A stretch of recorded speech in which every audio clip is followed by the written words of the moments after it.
Welcome and thanks for joining us. My guest today is Joe Henry. He's Senior Solutions Architect at Akamai. Joe, good to have you with us. Thank you, Tom. It's good to be here. And our topic today is Zero Trust, something that agencies here in 2024 are continuing to pursue after several years of this being the policy of the land, and not just policy, but good practice. And in many ways, there's a policy side to Zero Trust and a quality side, but really getting there, I think, depends on a lot of technical detail and a lot of attention to things deep in the network and its behavior. And that's what we're going to talk about a little bit today. And let's start with what you call the Akamai ZT or Zero Trust Journey approach. What is that and how does it apply in a federal context? So Akamai as a company, we're known as a CDN throughout the internet. And as Akamai has been maturing, we're just not a CDN anymore. We're a security company. So we've built this huge edge platform. And we decided that through acquisitions and through mergers, we saw that the need for something a little more stringent to get access to assets within the network was needed. So we purchased a few companies. We started our Zero Trust Network Access. And a little bit before the pandemic happened and everybody was forced to work remotely, we implemented that on our systems.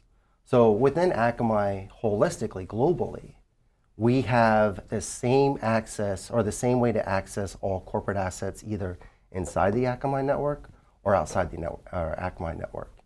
And that ease of transition of moving between corporate and remote is sometimes a little difficult because typically if you're on the corporate network, you just log in, you have access to email, no problem. You're working from home, you might have to log into a VPN, you might have to use a VDI to access certain assets.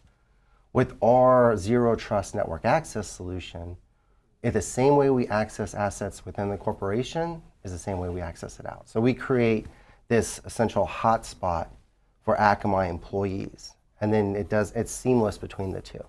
So we implemented that right before the pandemic, and then when the pandemic hit and all of our employees were forced to work from home, it was very seamless for us.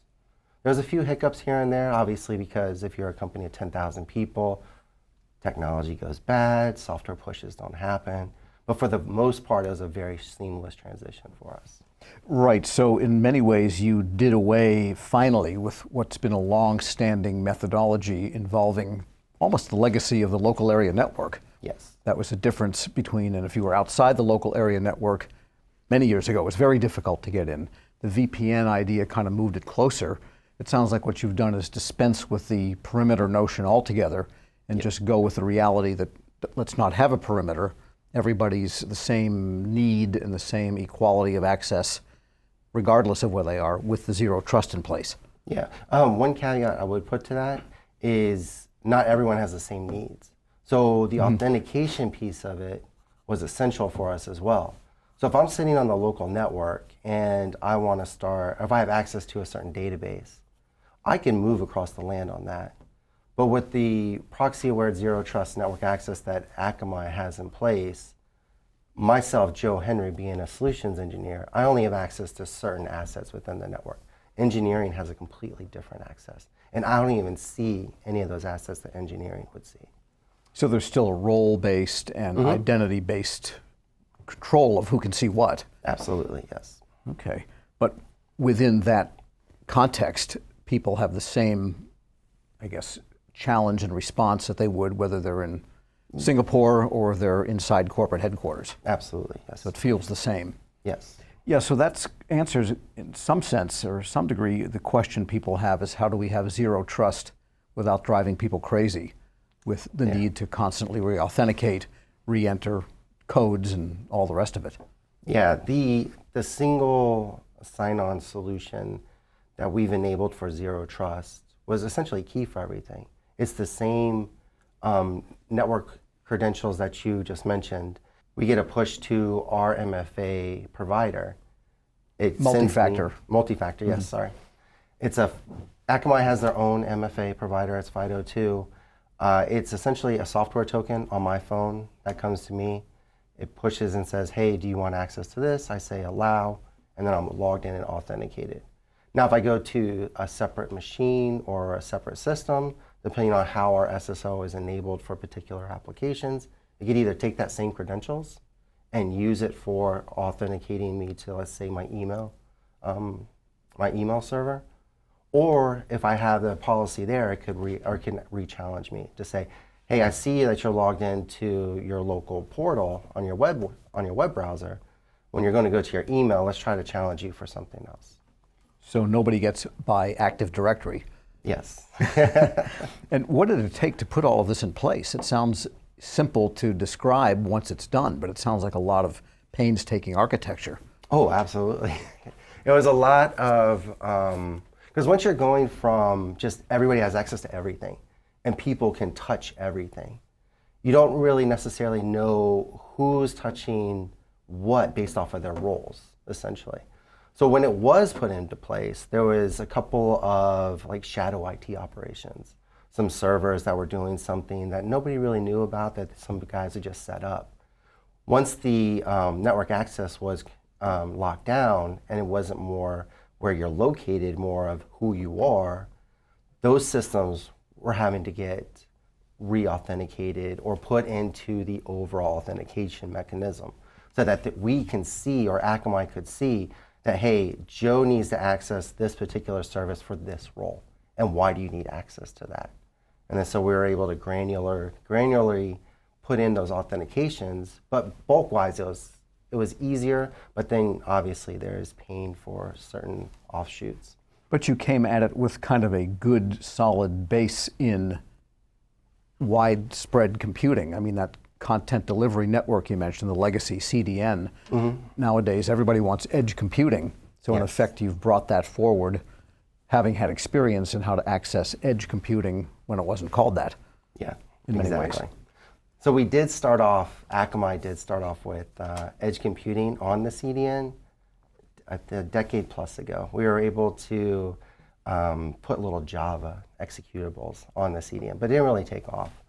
What we see now is a movement back towards that. So serverless computing. And then our edge platform is built to where we are providing serverless computing on the edge platform. And then during that journey, as we started providing those for customers, we realized that, hey, Akamai itself, we don't really have real compute capabilities. So we looked to purchase a Linode for that compute capabilities. And we're doing the same thing with computing that we did with essentially content delivery network, is we're making it more a dispersed computing platform so that the compute can happen closer to the end users as possible. Now that's not necessarily going into the big cloud service providers or the big data centers and doing massive compute. We're looking at specific opportunities to take that closer to the end user, and then also being able to ingest as well as close to those end users as well. All right, so that is a hint to what your plans are for 2024, now that you've got to this point at the end of last year. Yeah, absolutely. We've had 2 successful deployments of our edge compute within the last part of 2023. So we spent the majority of 2023 building out the edge compute platform, putting it into the Akamai backbone, and being able to replicate between all of the edge compute entities. So we released one product called Traffic Peak, which will take essentially logs from anywhere in the world. It'll be a local, so you're not paying for that transport of the logs from like the East Coast to the West Coast. It'll absorb it locally to that compute center that's closest to where the logs are coming from. It'll be able to ingest those logs and then present real-time analytics for our end users. So we see that as a pretty exciting opportunity of what Akamai is presenting to customers today. Right, so only the results of the analysis, which is a smaller relative piece of data, if you will, goes across maybe the continent to that end user. But the logs, the large volume, which is expensive and slow, there can be still latency. That stays where it started. Yeah, exactly. And then there's a couple of things that we've added into that to where the idea of Akamai is to get things as close to those end users as possible. So we have the processing of those logs. It's not process intensive anymore. We're doing it on serverless now. So the logs are sent to, let's say, a couple of instances within the East Coast and the West Coast. And then that view of those logs are done through just a web browser. But the analytics part of it, we're able to compress the logs a lot smaller than most object stores today. And then with our backbone, we're able to transport that data back and forth so that we can aggregate all of that data into one view, into one real-time analysis view for our customers. Yeah, so it's almost the opposite of cloud computing in some sense. Yeah. Well, I want to say opposite because Well, it's cloud come down to earth. Yeah. Maybe it's fog computing, we could call it. It's not hyperscaler size, right? It's not hyperscaler size. All right, but that's what you're going to build out then as the year goes ahead. Yeah, that's where we're looking at, is expanding our compute edge and then the capabilities within our compute edge. And we're seeing a lot of other companies that are building on that as well, that are seeing that, hey, we do have this need for a huge central processing units, right? But for some of the stuff, like let's say it's more customizable. Like if you're going to a commerce site and they're like, hey, Tom, welcome back. Here's what we'd like to show you today. And then all the other stuff, the processing, the credit cards, all of that stuff takes a little bit more resourcing power. But that initial connection between you and that website, the faster we can get that, the better off our e-commerce customers are. And then it's going off into other sectors and verticals as well. Okay, well, I've got more detailed questions for you, but first we're going to take a short break. My guest is Joe Henry, Senior Solutions Engineer at Akamai. I'm Federal Drive host Tom Temin. This is Federal Insights, sponsored by Akamai here on Federal News Network.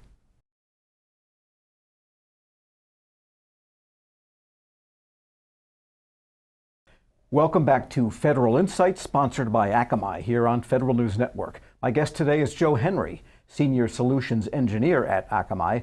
I'm your moderator, Tom Temin.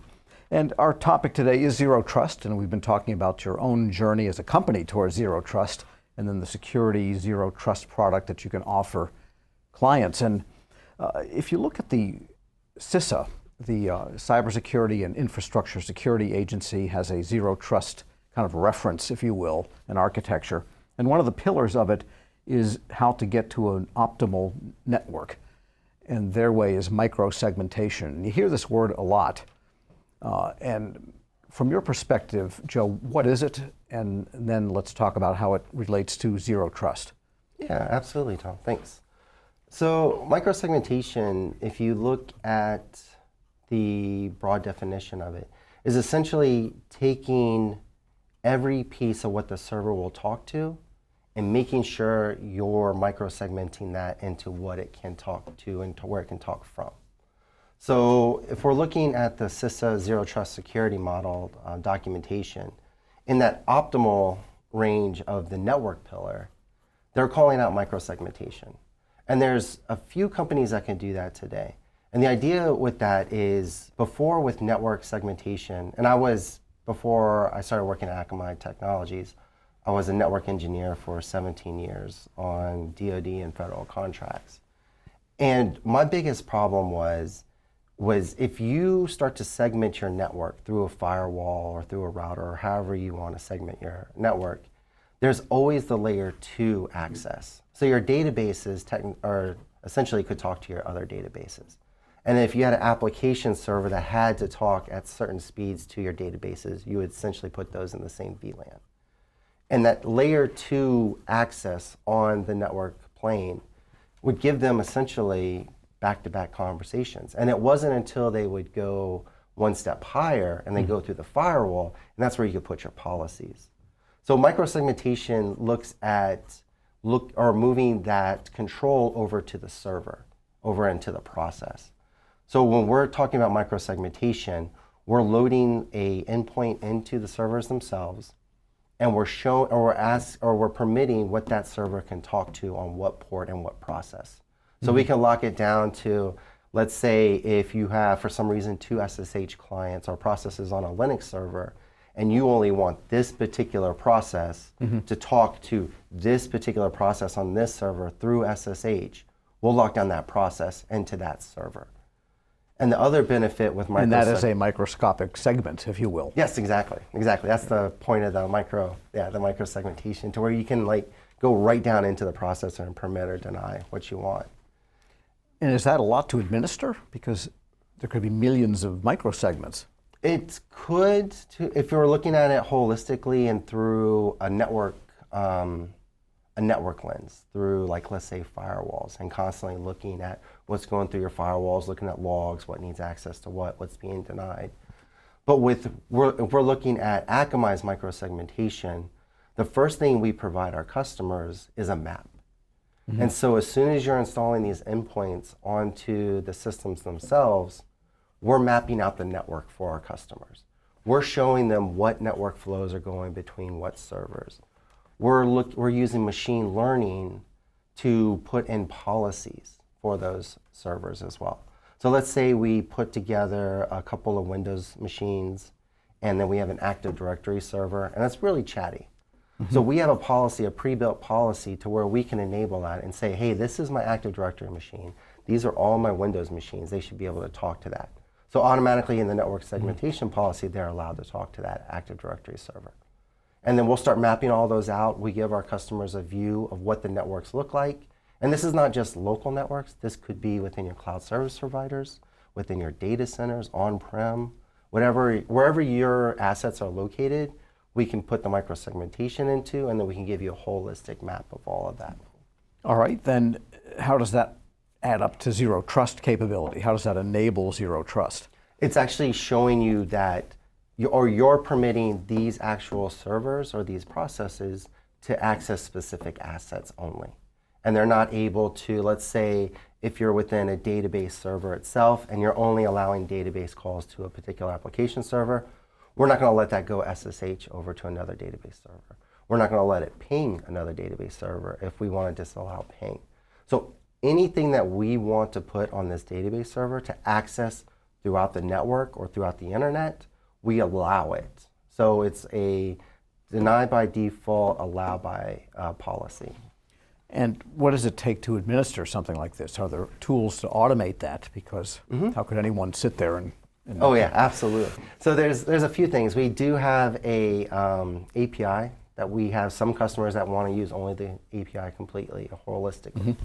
And then we have a visualization mapping, to where we'll see or we'll show our customers that, hey, this is the standard business of what your systems are doing. If there's any anomalies or any recommendations, we're having our machine learning algorithms behind the scenes start to pump these out for our customers. So let's say for the case of Log4j, our customers came over to us and said, we need to find out every server that's affected by the Log4j vulnerability.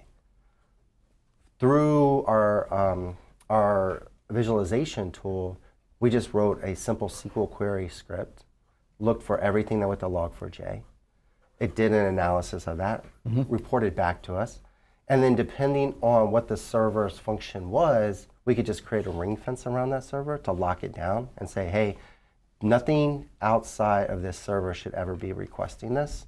Or if it was an operational necessity, we can allow it only to that particular instance and then make sure that we're monitoring everything else besides that or outside of that. Yeah, because we're living in a world of application and programming interfaces. As digital services take hold and everything is connected to everything in some sense, and constructed on the fly depending on what it is that the ultimate user is demanding of a system. You have these kind of flexible, always changing architectures. API security, that's an important part then of the whole zero trust journey. Yep. So Akamai, we're taking APIs really seriously. And we started this for about 5 or so years ago, to where on the content delivery network, the security Akamai Edge platform, we're seeing about 85% of just the hits are APIs. And that's a huge vulnerability. So for our web application firewall, we created an API discovery tool. So any of our customers' traffic that's traversing through our network, we're discovering if it's an API. And if it is an API, we're giving our customers the visibility of what the API calls are. And then so if you're looking at what a web application firewall does, it's a negative security model. So it's looking for specific things to try to go to the web servers with vulnerabilities.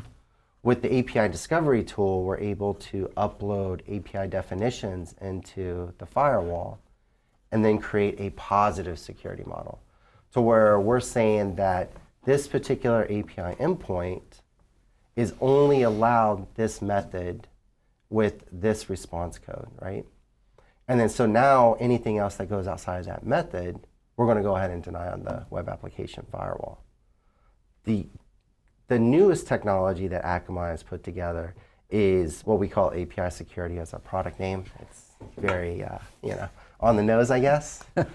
And Like washing machine. yeah, You kind of know what it does, right? Exactly. So as that API security, or as the API call is going through the web application firewall, through your API gateway, and then through your local firewall, what it does inside the network, that's a huge vulnerability as well. So you could put in a correct API call going to that endpoint and then try to do something nefarious within the network itself. So our new technology API security is we're taking all of that API traffic, not only from Akamai's connector going through Akamai's platform, but also through all the other vendors as well. So we have a connector for F5, for Kong API Gateway, and then we're looking at that API data, we're anonymizing that, sending it up to our data lake, and then using machine learning to find any possible vulnerabilities within the API calls. Right, so that seems to get at the issue of malware that is injected into a network and may dwell for a while, but then make calls to applications and so forth. But it's not part of the scheme to begin with, so it can sit there, but it can't do anything. Yeah. So that's a good, I guess, segue to the beginning question of Akamai's journey into Zero Trust. As a company, as we see these things coming through, the way we're building out our technologies is to secure certain parts that we see that's vulnerable, that fits within our wheelhouse, right? So there's certain things that Akamai won't be doing. There's certain things that are way outside of what we could do. But we have a certain path for Zero Trust enabled products within our portfolio. So we're not going to make an organization Zero Trust. No company can really do that, right? There's products and pieces that could be put together. And just like Akamai, we have different vendors. We're using different software technologies to help us within that Zero Trust as well. All right, well, thank you for a great discussion, some really good detail. I think people will have take-home pay from this. We've been speaking with Joe Henry. He's Senior Solutions Engineer at Akamai. I'm Federal Drive host Tom Temin. You're listening to Federal News Network. For more on this discussion, please visit federalnewsnetwork.com and search Akamai.